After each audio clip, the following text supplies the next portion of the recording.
നമുക്കൊരു എ സിയുടെ റിമോട്ട് കിട്ടിയിട്ടുണ്ട്. അത് വർക്ക് ചെയ്യണില്ല സാധനം, ബാറ്ററി ഒക്കെ ഇട്ട് വയ്ക്കുന്നത് വർക്ക് ചെയ്യില്ല.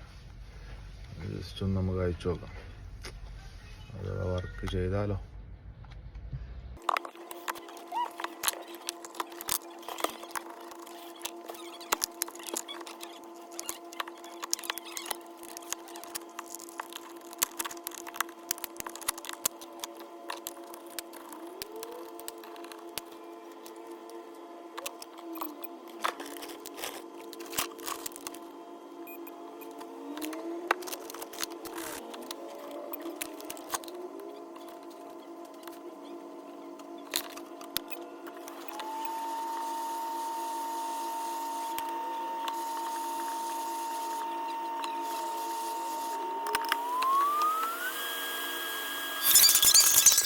അപ്പോൾ റിമോട്ട് റെഡി ആയിട്ടുണ്ട്. അപ്പോൾ നമുക്ക് ഇനി എ സി റിമോട്ടിൽ കൺട്രോൾ ചെയ്യാം. ഇനിയിപ്പോൾ ഡയറക്റ്റ് പോയി കണ്ട് സ്വിച്ച് ഓൺ ആക്കി കണ്ട് ചെയ്യേണ്ട.